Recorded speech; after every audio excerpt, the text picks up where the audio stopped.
Hi everyone, welcome back to my channel. I'm back today with a beginning tutorial of the fairy junk journal that I have a flip through video about. And I just wanted to start by going over the digital pages that are going to be in the signatures. So we have this DigiKit from Leanna Scrap. I will link this kit down below in the description box. And this is the cover page. What I did was I printed these off front and back on copy paper. So I'm just going to quickly show what these pages look like. And like with my other journal, I'm going to be also putting in coffee dyed paper in between each of these digi-papers. So these two I printed on one side because I'm going to use these as the image for the fairy door on the front of the cover. So those are one-sided. And here's some more of the pages.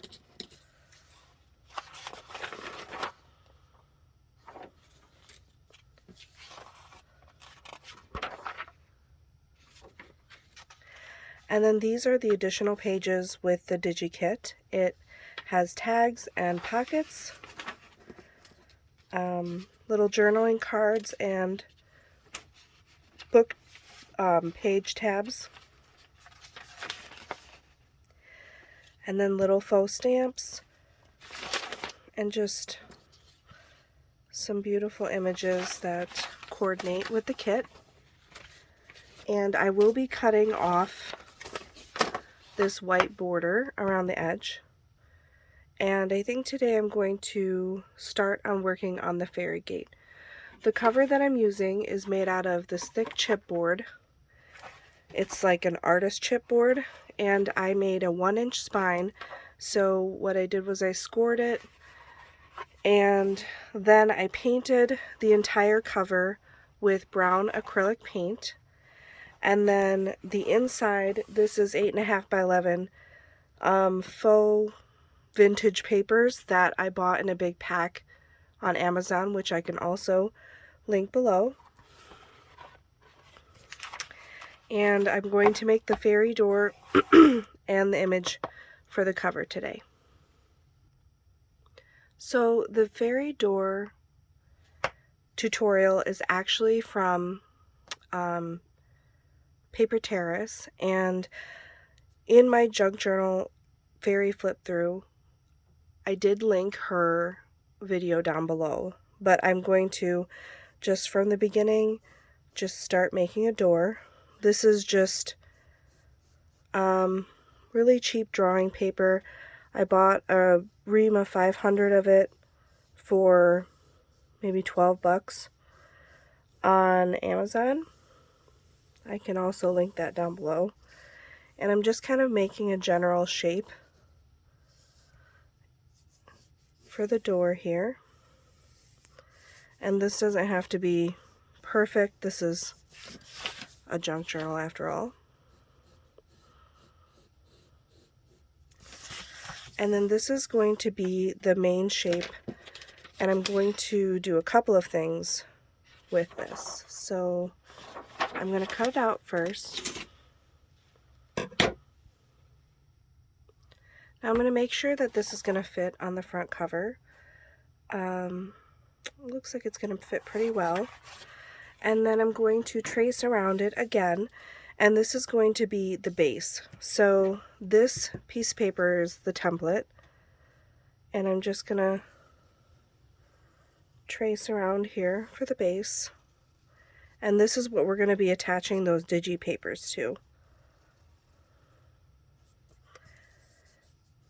And if you haven't watched my other video, I actually created this in a way that when you open the fairy door, the same image shows up, so it's like a continuous image. So now I'm going to actually trace another piece of paper. I'm going to trace another piece of paper here because I'm going to need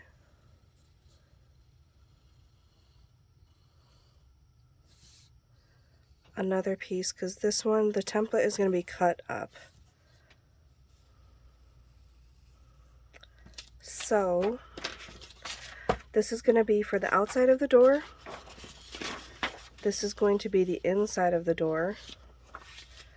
And then what I'm going to do is I'm going to cut this in half.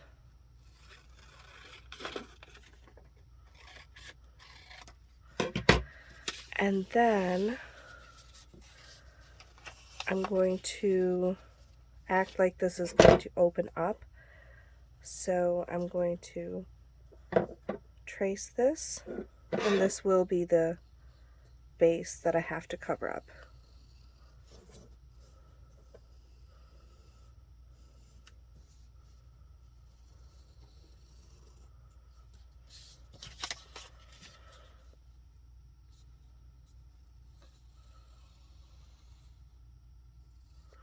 I'm doing this a little bit different than the paper Terrace because I don't think she did a continual image, and I'm actually going to be using a wood grain stamp so the door actually looks like a door.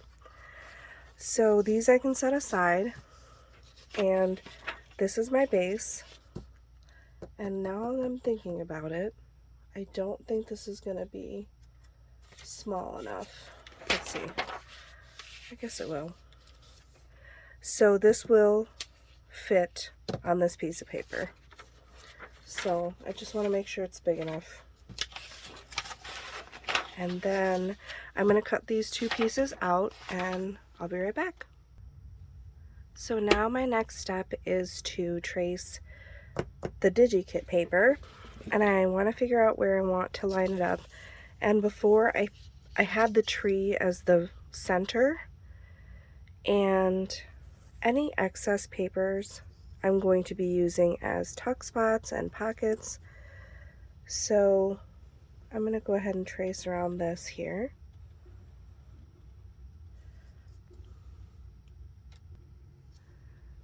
Okay, so now we have our base and the inside of our base, and then we're going to be folding the door like this once we glue this together, and then we'll be putting our wood grain pieces on the outside. So I'm going to glue these pieces together, and I'll be back. Okay, now as you can see, I've finished gluing this to the base. I will be gluing down this here to the cover of the journal, and then when this closes, as you can see, it's not perfectly closed, but it doesn't need to be. Here is my template for the front of it, which I'm going to be stamping that wood grain onto. And then as I decide where to position this, I'm going to be lining this up exactly, and it'll be like this. Oops. Here. So when you open the doors, it'll look like a continuous image. So now I'm going to be getting ready to stamp that wood grain onto this door.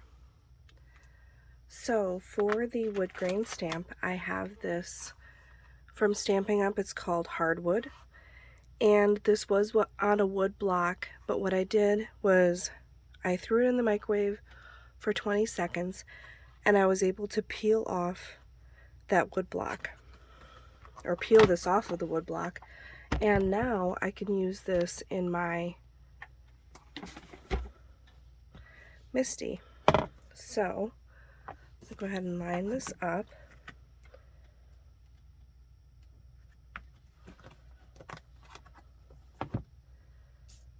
And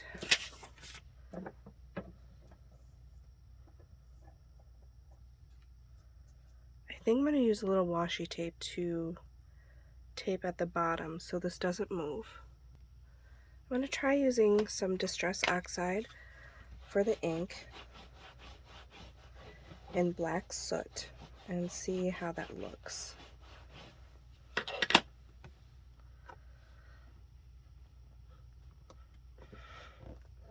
And the nice thing about this stamping tool is you can stamp over and over again, even if it doesn't show up.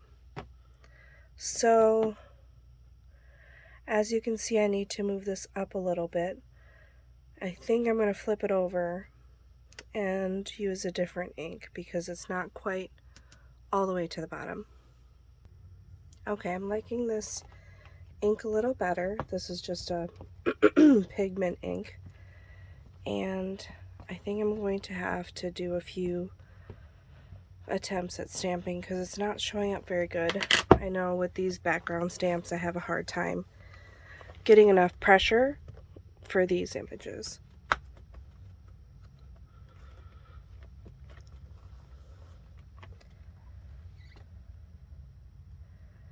It's coming along, and the nice thing about this stamping tool is you know you're going to be stamping in the exact same spot every single time.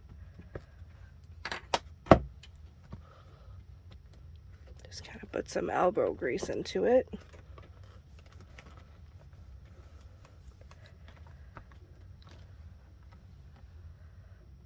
It's almost there. Okay, I think this is good enough. I think the other possible issue is that this paper is so porous that it takes a lot of ink to cover it up. So next I'm going to ink up this paper with some walnut stained Distress Oxide, kind of make it a little bit more brown. And I think I'm just going to cover the entire thing. And again, this paper is pretty flimsy, so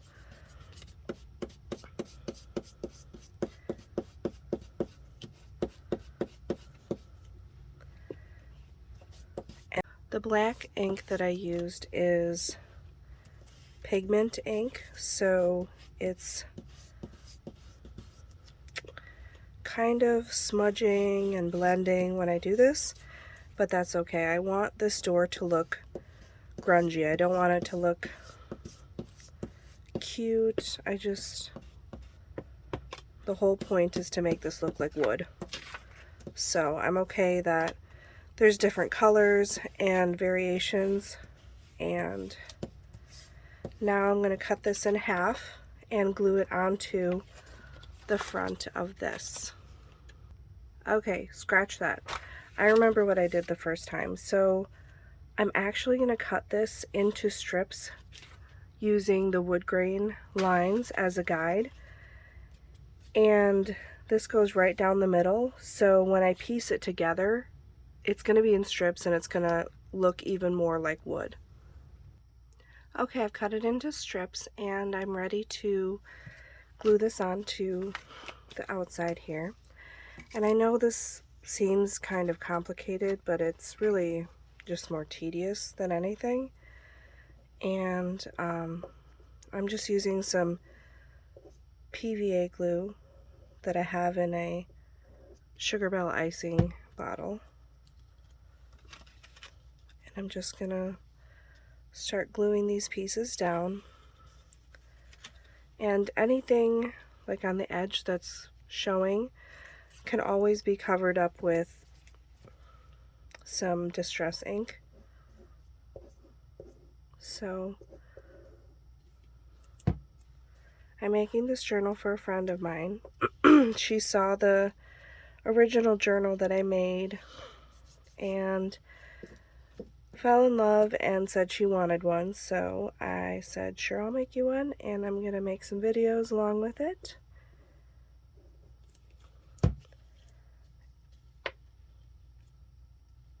I think all of these layers help the door have more stability, so when we go and put the door handles on, it's not going to be too flimsy to put the big brad through. So now here is 1/2 of the door. And PVA glue is pretty wet, so sometimes it wrinkles up, which again, I don't mind because it makes it look more like a warped door. And so the wood stamp, it's from Stamping Up, and it's called Hardwood. But I actually purchased it off of somebody I found it on Facebook Marketplace. So she had posted a bunch of Stamping Up stamps, and I decided to browse through them. And the first time I made this door, the wood stamp was still on, or the stamp was still on the wood base, and I had absolutely the worst time trying to stamp a decent image in the same exact spot, and I was tired of it, so I YouTubed how to remove a wood rubber stamp, or rubber stamp from a wood block, and it was way too easy. I'm pretty sure I'm going to do that to all of my rubber stamps. Just throw it in the microwave for 20 seconds and peel it right off. So this is peeling up. I'm going to go ahead and add some glue.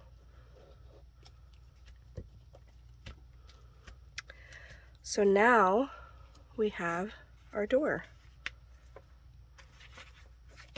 So far. There's still a lot to do. I have to ink up the edges, put the door handles on, and glue the background image onto the cover. Okay, so the next thing I'm going to do is poke a couple of holes in this door and add the doorknobs. These are large brads from Amazon, and they look like a little doorknob here, and it's actually going to be pretty big. I'm going to mark on here with a white pen where I want to poke my hole. I think I want the handle here. And then I'm just going to poke a hole through with the awl and just put these through and we will be good. Okay, so I'm putting these through here.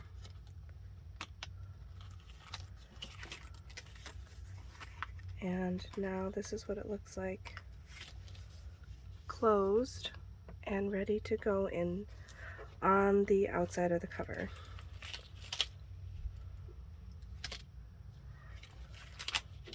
Now I could have done the front wood, put this through, and then glued this down on the inside. If I would have done that, these would be covered up. I may cover them up later with something else, but for now we're going to go ahead and get this put on the cover. So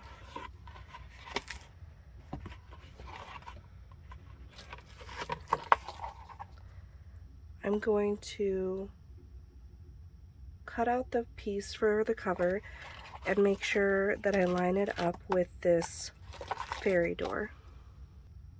So I'm just eyeballing where the center is here, where I want my center, because I'm using the tree as the center. And then if I line up the fairy door right here, I want to make sure I have it straight as well. And then what I'm going to do is I'm going to mark where I want to cut it. I do want a little bit of an edge on both sides, and I'm just going to trim it with my paper trimmer. Okay, so now I'm gluing this onto the front.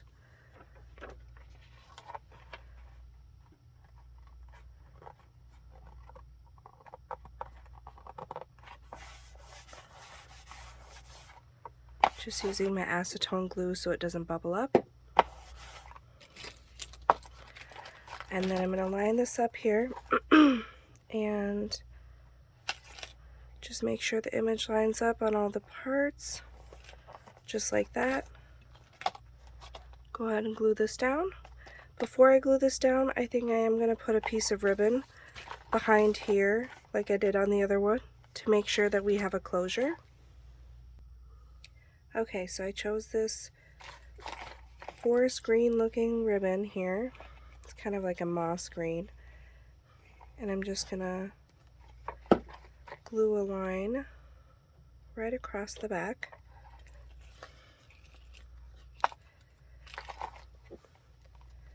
And then just continue to add glue. I just have to make sure that I line this up perfectly because this glue does dry very fast.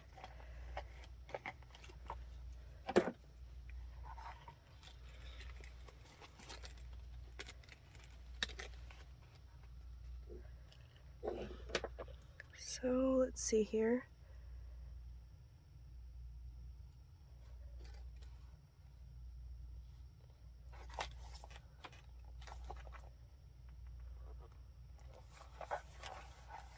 I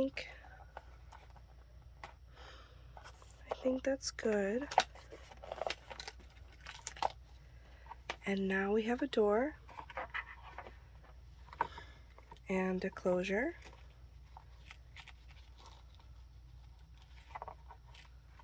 Just like that. And it is a little bit bent here, and I think that's because of the PVA glue that I used to glue this down. So I can just flip it over and have it sit overnight and it should flatten right out. So this is the final look. We have the fairy door and open it like that. Have the little doorknobs and it opens up into the forest. So if you like my video, go ahead and comment and like the video. You can subscribe and share it with your friends if you want. And thank you for watching. Bye!